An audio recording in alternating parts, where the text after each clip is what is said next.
सर्वप्रथम अब हम सूक्ष्म क्रियाएं करेंगे। सूक्ष्म क्रियाओं में सभी जोड़ों पर हम सूक्ष्म क्रियाएं या माइनर एक्सरसाइजेस करते हैं।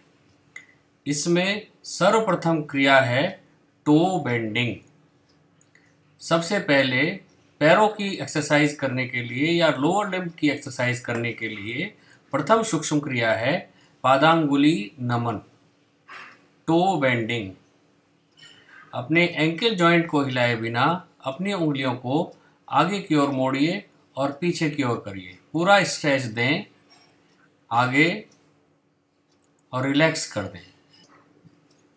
यह प्रक्रिया 5 बार से शुरू करें और धीरे धीरे 20 से 25 बार तक लाएं।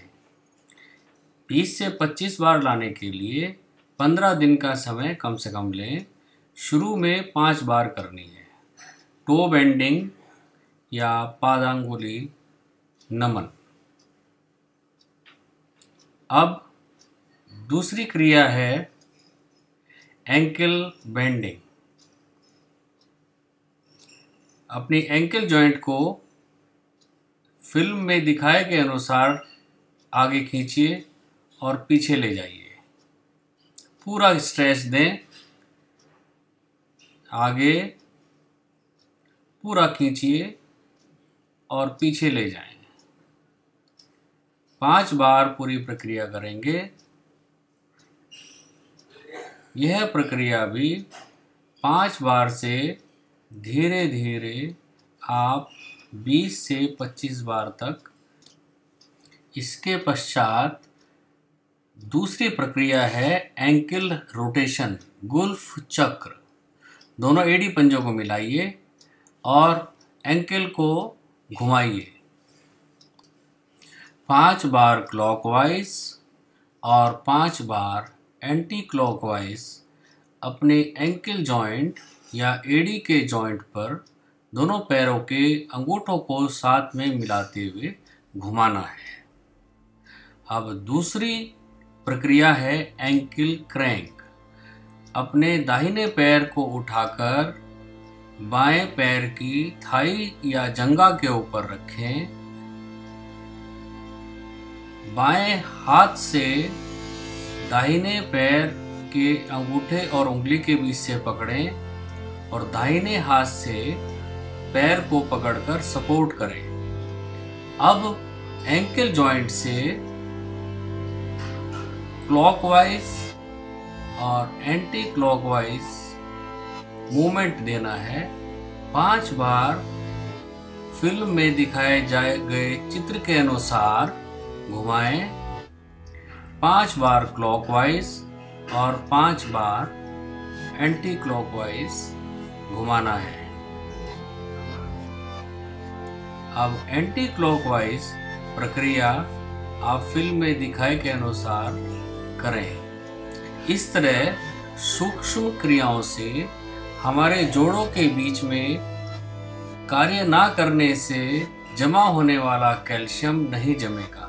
जब हम जोड़ों पर कार्य नहीं करते हैं, इनएक्टिविटी में रहते हैं, तो हमारे जोड़ों के बीच में कैल्शियम जमा हो जाता है, जिससे ऑस्टियोआर्थराइटिस हो जाती है। इसको रोकने के लिए ये सारे सूक्ष्म क्रियाएं और योगा सहायक है। अब उसी प्रकार फिल्म में दिखाए अनुसार दूसरे पैर से करें। 5 बार क्लॉकवाइज घुमाएं और 5 बार एंटी क्लॉकवाइज घुमाएं।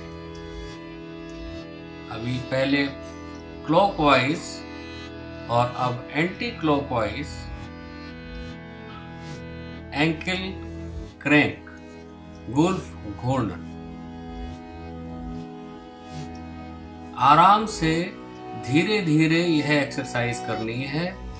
जोड़ों के ऊपर कोई अधिक जोर लगाकर न करें। धीरे धीरे करने से जोड़ खुलने लगेंगे और उसमें ताकत आएगी। अब आप प्रारंभिक स्थिति में बैठें। दूसरी एक्सरसाइज है नी बेंडिंग या जानू नमन। दोनों हाथों को इस तरह से अपनी थाई के नीचे लॉक करें और नी जॉइंट पर एक्सरसाइज देके नी बेंडिंग, पैर को पूरा खींच दे 5 बार। यह प्रक्रिया बारी बारी से दोनों टांगों में करनी है। पैर को पूरा खींच दे, हाथ से थाई को सपोर्ट करें, फिर वापस जानु नमन। यह प्रक्रिया भी 5 बार से शुरू करके 25 बार तक धीरे धीरे लाई जा सकती है। अब यही प्रक्रिया हमें दूसरे पैर से करनी है। लेफ्ट नी की एक्सरसाइज या बाएं घुटने की सूक्ष्म क्रिया।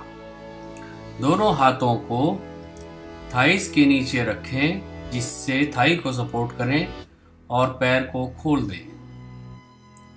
नी जॉइंट से एक्सरसाइज फिल्म में दिखाया अनुसार 5 बार।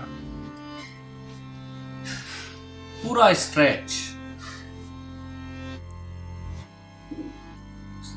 दें, फिर मोड़ें और यह प्रक्रिया नी बेंडिंग समाप्त। अब घुटने के बाद हम हिप जॉइंट पर एक्सरसाइज शुरू करेंगे। हिप जॉइंट की या कूल्हे के जोड़ की सूक्ष्म क्रिया, हाफ बटरफ्लाई अर्ध तितली आसन। इसके लिए दाहिने पैर को मोड़कर बाएं हाथ की जंघा पर रखें और दाहिने हाथ से दिखाए गए अनुसार आप कूल्हे के जोड़ पर सूक्ष्म क्रिया प्रारंभ करें।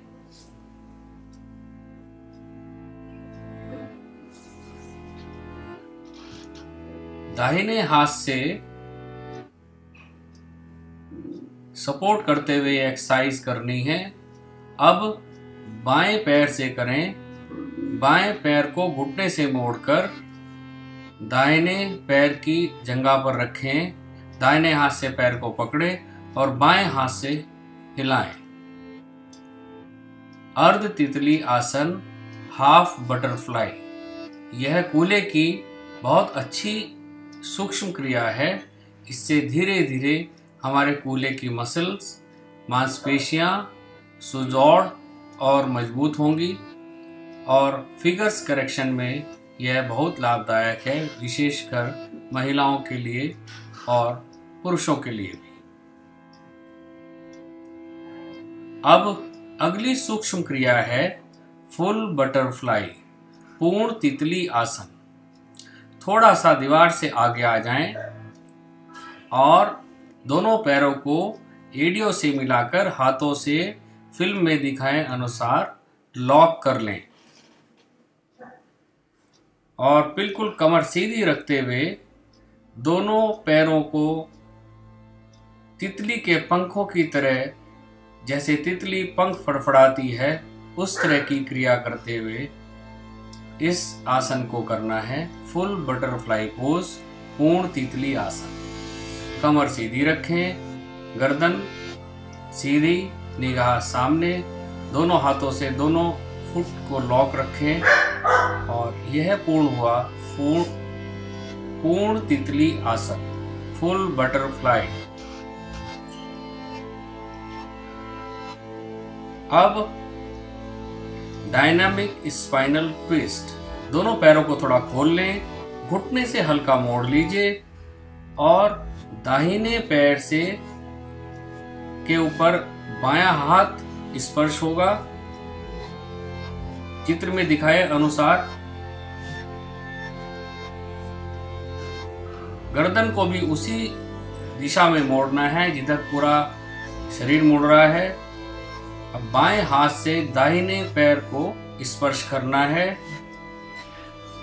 गर्दन ट्विस्ट की दिशा में मुड़ेगी, दूसरा हाथ कमर के पीछे जाएगा। डायनेमिक स्पाइनल ट्विस्ट, गत्यात्मक मेरु वक्रासन।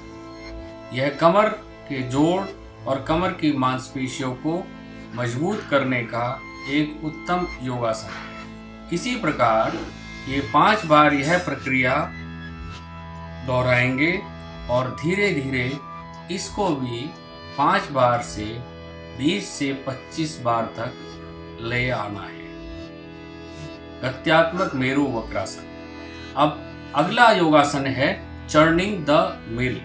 दोनों पैरों के बीच ये समझिए कि चक्की रखी हुई है और उस चक्की को पहले क्लॉकवाइज घुमाना है और फिर एंटी क्लॉकवाइज घुमाना है। 5 बार क्लॉकवाइज घुमाएंगे। अपने पूरे धड़ को आगे लाएं और पूरा पीछे तक ले जाएं। ऐसा नहीं है केवल हाथ ही हिलाना है, पूरे धड़ को आगे तक लाना है और चक्की के हैंडल को घुमाने की दिशा में जब पीछे जाएं तो पूरा धड़ पीछे तक जाना चाहिए। अब इसको एंटी क्लॉकवाइज 5 बार घुमाएंगे। हमें यह समझना है कि दोनों पैरों के बीच में हाथ से चलाने वाली चक्की रखी है और दोनों हाथों में हैंडल को हमने पकड़ रखा है। चर्निंग द मिल, चक्की चलाना आसन।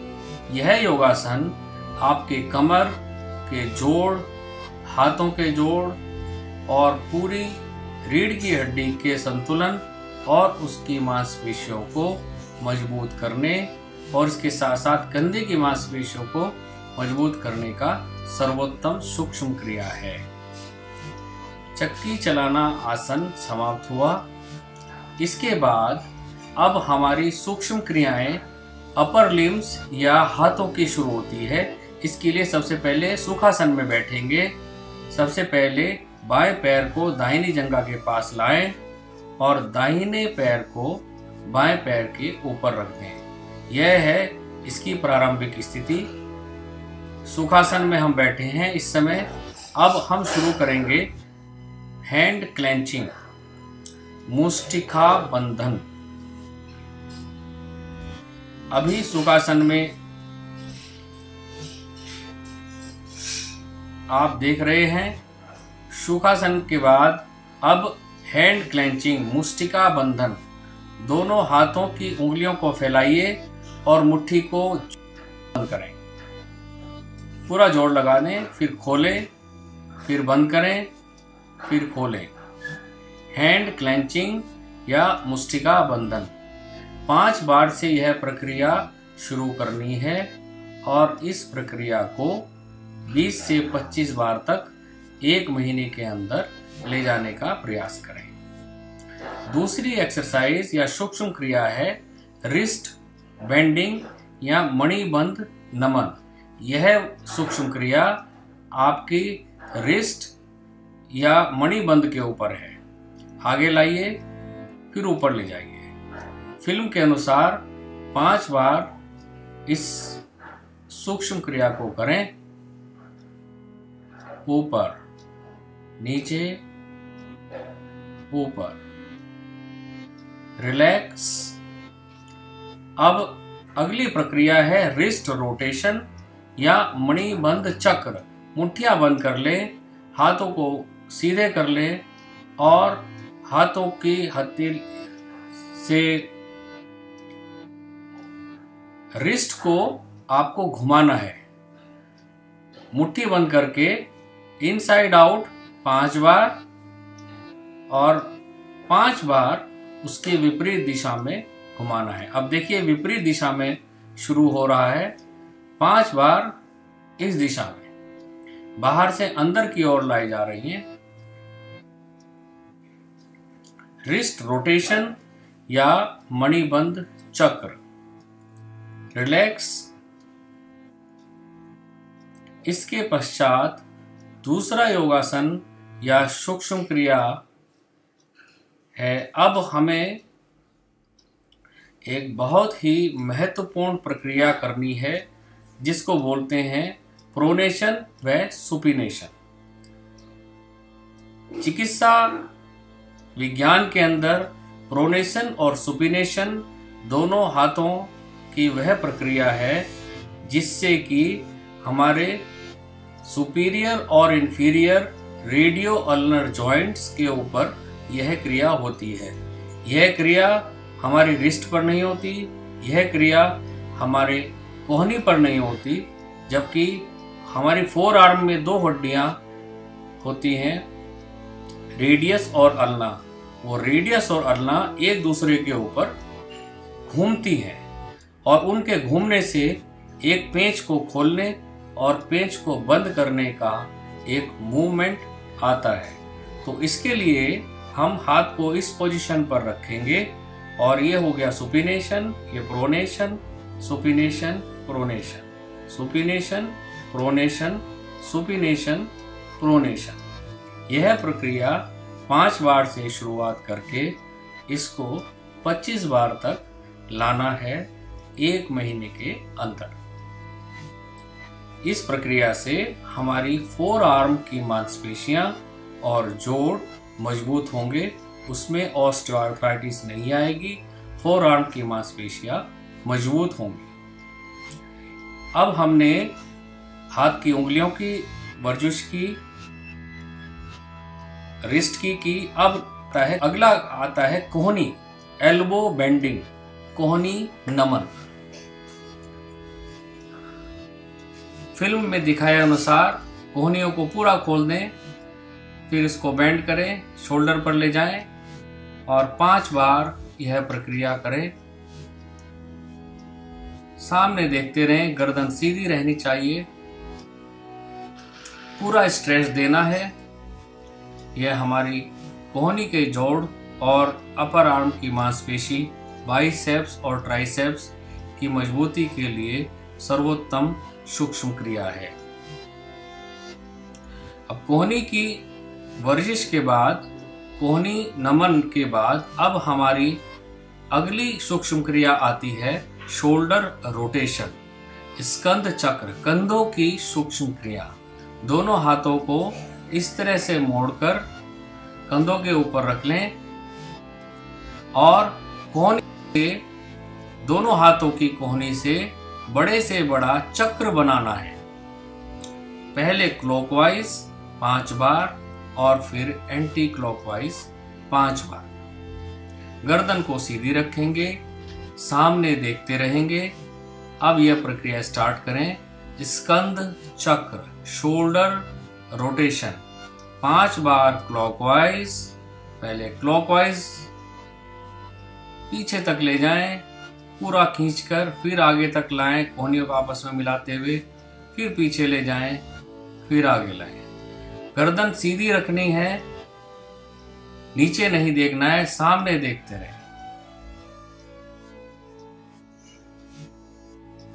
यह प्रक्रिया आपके शोल्डर्स या कंधों की मांसपेशियों के लिए, गर्दन की मांसपेशियों के लिए उत्तम एक्सरसाइज है। आप 5 बार एंटी क्लॉकवाइज फिल्म में दिखाए के अनुसार करें। शोल्डर रोटेशन, स्कंध चक्र।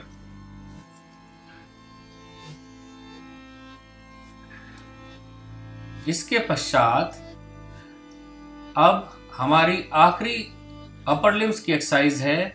दोनों हाथों को घुटनों के पास रखें, नेक मूवमेंट्स, ग्रीवा संचालन। अब हम गर्दन की वर्जिश करेंगे। गर्दन को सीधा रखें, दोनों हाथों को सुखासन में बैठकर घुटनों के पास पकड़ लें। बाईं ओर गर्दन रोटेट करें, धीरे धीरे फिल्म में दिखाए अनुसार बाईं ओर ले जाएं और दाहिनी ओर पूरा तनाव महसूस करें।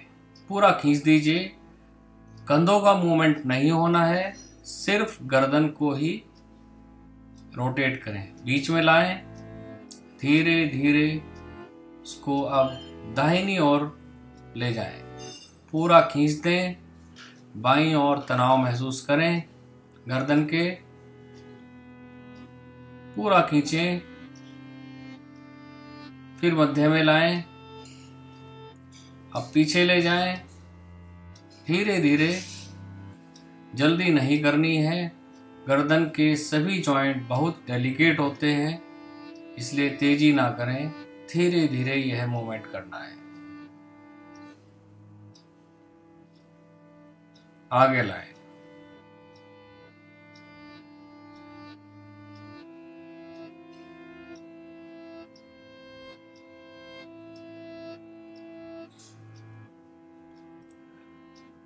अब गर्दन को बेंड करना है। अभी तक रोटेट कर रहे थे, अब बेंड करना है।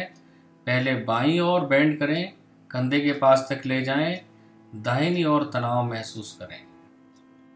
अब मध्य में लाएं और दाहिनी ओर राइट साइड में गर्दन को बेंड कर दें और बाएं तरफ गर्दन के पूरा तनाव महसूस करें। पूरा खींच दीजिए गर्दन को, कंधे नहीं हिलेंगे, ना ही ऊपर उठेंगे। अब मध्य में लाएं। इसके पश्चात गर्दन की ग्रीवा संचालन में अंतिम क्रिया है सरकमडक्शन। अब हम गर्दन को बाईं ओर से घुमाते हुए पीछे की ओर धीरे धीरे घुमाते हुए दाहिनी तरफ ले जाएंगे। धीरे धीरे गर्दन को घुमाते हुए विपरीत दिशा में पीछे की ओर घुमाते हुए ले जाएं।